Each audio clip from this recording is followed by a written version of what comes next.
अस्सलाम स्टूडेंट्स, आज हम 10th क्लास मैथ के यूनिट नंबर 9 जिसका नाम है कोर्स ऑफ अ सर्कल, इसका थ्योरम नंबर 4 करेंगे। जिसकी स्टेटमेंट कुछ इस तरह से है कि if two chords of a circle are congruent then they will be equidistance from the centre. यानी कि हमारे पास अगर एक सर्कल है उसके ऊपर हम दो कॉन्ग्रुएंट कॉर्ड्स ड्रॉ करते हैं, यानी कि बिल्कुल एक जैसे दो कॉर्ड्स जो है वो ड्रॉ करते हैं, तो वो उस सर्कल के सेंटर से बिल्कुल इक्वी डिस्टेंस होंगे, यानी कि बराबर फासले पर होंगे। तो यहाँ पर हमें याद करना पड़ेगा कि कॉर्ड्स हमें किसे कहते हैं। तो एक अगर हमारे पास दायरा है, इसके कोई से दो पॉइंट्स को आपस में ज्वाइन कर दें उसके सर्कमफेरेंस के, तो हम उसे कॉर्ड कहते हैं। जिस तरह से हम यहाँ से एक पॉइंट ए है, बी है, इनको आपस में ज्वाइन कर दिया, तो जो लाइन दोनों को ज्वाइन कर रही है उसको हम कॉर्ड करेंगे। इसी तरह से एक यहाँ से हमने सी पॉइंट और डी पॉइंट को आपस में ज्वाइन कर दिया, तो यहाँ भी ये कॉर्ड बन जाएगी। अब हम क्या करेंगे कि ये दोनों कॉर्ड कॉन्ग्रुएंट हैं, यानी कि बिल्कुल बराबर लेंथ के हैं, तो इनको हम जो है सेंटर से इन दोनों के ऊपर जो है ये परपेंडिकुलर ड्रॉ कर देंगे। तो ये हमने सेंटर है, ये इसको हम ओ कह देते हैं।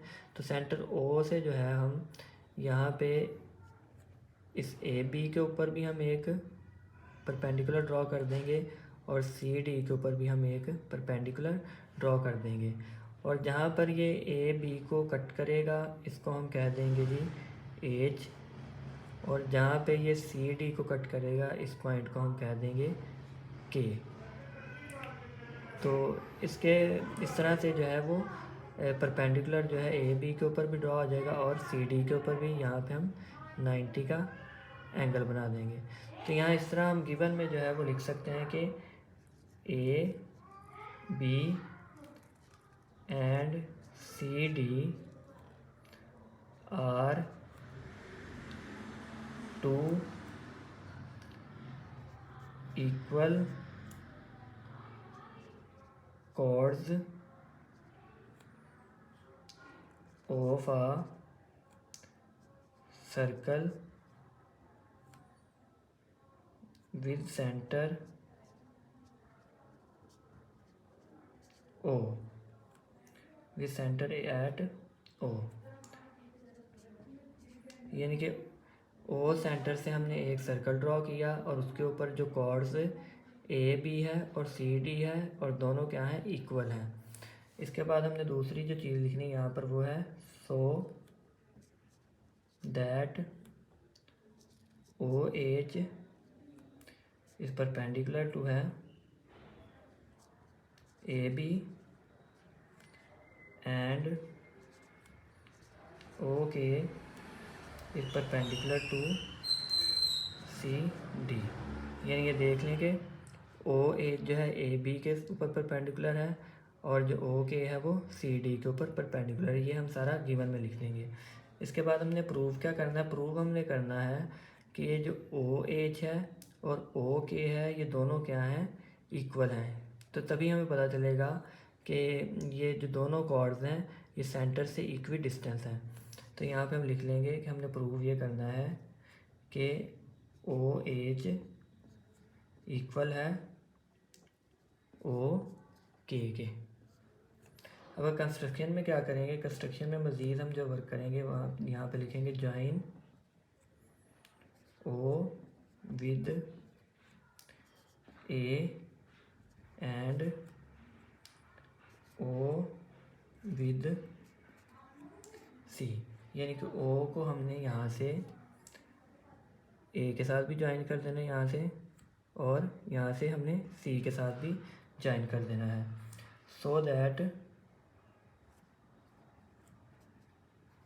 That we have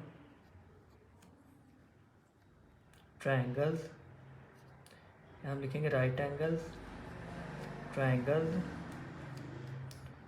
O A H and O C K.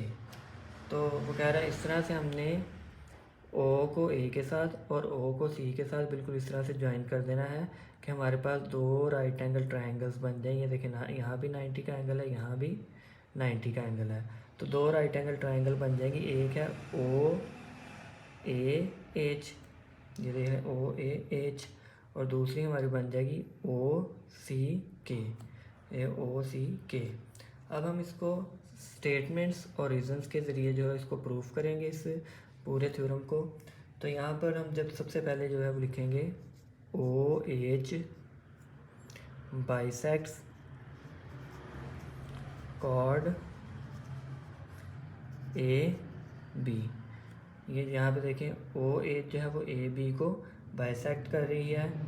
तो ये हमें कहाँ से पता चला है? एज वी नो दैट के OH जो है वो परपेंडिकुलर है AB के, और ये हमें पता चला है बाय थ्योरम नंबर 3। लास्ट हमने जो थ्योरम नंबर 3 जो है वो किया था, उसमें हमने किया था कि अगर हमारे पास कॉर्ड जो है उसके ऊपर कोई परपेंडिकुलर हम गिराते हैं तो वो उसको बाइसेक्ट करता है, यानी कि उसको बराबर दो हिस्सों में कॉर्ड को डिवाइड कर देता है।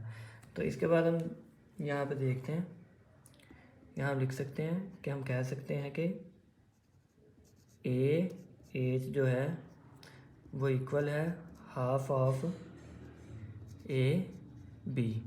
देखें यहाँ पे ये AB है, तो AH को हम इसका हाफ कह सकते हैं, क्योंकि यहाँ पर मैंने कहा कि ये OH जो है वो AB को बाइसेक्ट कर रहा है, यानी कि दो बराबर हिस्सों में तकसीम कर रहा है। तो AH और BH जो है ये दो बराबर हिस्सों में तकसीम कर दिया गया है। तो किसको? AB को। तो इसका मतलब है AB का हाफ क्या है? AH है। इसके बाद हम जो है वो इसको कह देंगे नंबर 1। देन हम यहाँ पे फिर सिमिलरली बिल्कुल जिस तरह से हमने ये इसको किया ऊपर प्रूफ, यहाँ भी हमने दूसरे वाले ट्रायंगल को भी कर लेंगे। तो दूसरी ट्रायंगल में हम देखते हैं वो क्या है, OK बाइसेक्ट्स कॉर्ड, ये किसको कह रहा है जी? CD को, CD। तो ये हमें कहाँ से पता चला है कि हमें पता है कि OK परपेंडिकुलर है यहाँ से CD के। ये भी हमें कहाँ से पता चला जी? Bye theorem 3। बिल्कुल जिस तरह हमने फर्स्ट वाली इस राइट एंगल ट्रायंगल को किया, उसी तरह से इस राइट एंगल ट्रायंगल को भी हमने यहाँ पे कर लेना है। तो हम कह सकते हैं कि जो हमारा यहाँ पे AH हमने किया था, यहाँ पे आ जाएगा CK जो है वो इक्वल है, ये किसका हाफ होगा? CD का, हाफ ऑफ CD। क्यों? क्योंकि ये CD जो है इसको, ये जो हमने परपेंडिकुलर गिराया है, ये इसको बाइसेक्ट कर रहा है, यानी कि दो बराबर हिस्सों में तकसीम कर रहा है। तो ये CD दो बराबर हिस्सों में तकसीम हो जाएगा CK और DK में। तो यहाँ पे हम CK को लिख सकते हैं कि इज़ हाफ ऑफ CD। इसको हम कह देंगे जी नंबर 2, हमारे पास जो स्टेटमेंट बन जाएगी। इसके बाद हम लिखेंगे बट वी नो दैट कि AB जो है इज़ इक्वल टू है CD के, यानी कि ये AB और CD इक्वल हैं। ये हमें कहाँ से पता चलता है? ये स्टेटमेंट से पता चलता है कि दोनों कॉन्ग्रेंट हैं। कॉर्ड्स कॉन्ग्रेंट से मुराद है कि उनकी लेंथ क्या है? बिल्कुल इक्वल है। तो यहाँ हम इसके सामने लिख देंगे, इसको लिख देंगे पॉइंट नंबर 3, और इसके सामने लिख देंगे गिवन, कि हमें ये कहाँ से पता चला है? ये हमें गिवन था। इसके बाद हम लिखेंगे hence AH is equal to आ जाएगा CK, यानी कि ये AH और CK जो दोनों इक्वल हैं। ये कैसे हमें पता चला कि AB और CD इक्वल हैं? इसका मतलब ये AB है, ये CD है। यहाँ CD की जगह पर अगर हम AB पुट कर देते हैं तो ये दोनों क्या हो जाएंगे? बिल्कुल सेम हो जाएंगे। तो हम कह सकते हैं कि AH और CK जो हैं वो दोनों इक्वल है। तो ये हमें कहाँ से, यहाँ इसके सामने जो है वो रीजंस में हम लिखेंगे कि हमें कहाँ से पता चला? फ्रॉम 1, 2 एंड 3,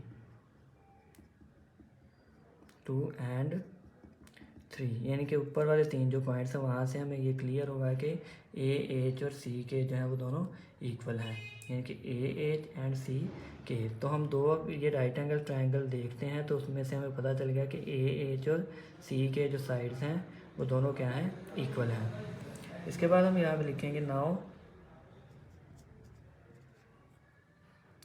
हम लिख सकते हैं कि in right angle triangle O A H and O C K, इन दोनों को अगर हम कंपेयर करते हैं इन दोनों ट्राइंगल्स को, तो हमें पता चलता है कि जो हाइपोटेनस ओ ए है, यानी कि ये ओ ए जो हाइपोटेनस है वो इक्वल है हाइपोटेनस सी ओ सी के, यानी कि ओ ए और ओ सी दोनों बराबर हैं। ये ओ ए और ये ओ सी कैसे बराबर हैं, क्योंकि दोनों एक ही सर्कल के रेडियस हैं। तो इसके सामने हम लिख देंगे radii of the same circle, radii of same circle. इसके बाद हम लिखेंगे जी कि ए एच इक्वल टू है सी के, जो कि हम पहले से प्रूव कर चुके हैं। ये ऊपर इसको हम यहाँ पे लिख देंगे, तो इसके सामने लिख देंगे ऑलरेडी प्रूव्ड, यानी कि ये पहले ही हम प्रूव कर चुके हैं इन पॉइंट नंबर 4। ठीक है जी। इसके बाद हम लिख देंगे कि ओ ए एच जो ट्राइंगल है वो कॉन्ग्रेंट है ओ सी के, यानी कि ओ एच ए और ओ सी के, ओ ए एच और ओ सी के दोनों इक्वल हैं। ये कहाँ से हमें पता चलता है, हमें एक यहाँ पे पास्टुलेट यूज़ करेंगे। वो पास्टुलेट कौन सा है, हाइपोटेनस साइड का। हाइपोटेनस साइड का जो पास्टुलेट है वो ये कहता है कि अगर किसी राइट एंगल ट्राइंगल का एक साइड और उसका जो हाइपोटेनस है, यानी कि 90 के सामने वाली साइड है, वो दोनों इक्वल हैं, तो इसका मतलब है कि दोनों वो ट्राइंगल जो है वो कॉन्ग्रेंट है। इसके बाद यहाँ पे फाइनली जो है हम साबित कर देंगे कि ओ एच जो है वो इक्वल है ओ के, क्योंकि ये दोनों ट्राइंगल जो हैं कॉन्ग्रेंट हैं, तो इनकी तमाम साइड जो हैं वो बिल्कुल इक्वल होंगी। तो यहीं से हमें पता चलता है कि ये जो ओ एच इस ट्राइंगल की साइड है और ओ के इस वाली ट्राइंगल की साइड है। तो अगर ये पूरी ट्राइंगल थी जो कॉन्ग्रेंट है, तो ये साइड्स भी क्या होंगी, बिल्कुल बराबर होंगी। तो यहाँ पे हमारा जो थ्योरम है वो प्रूव हो जाएगा।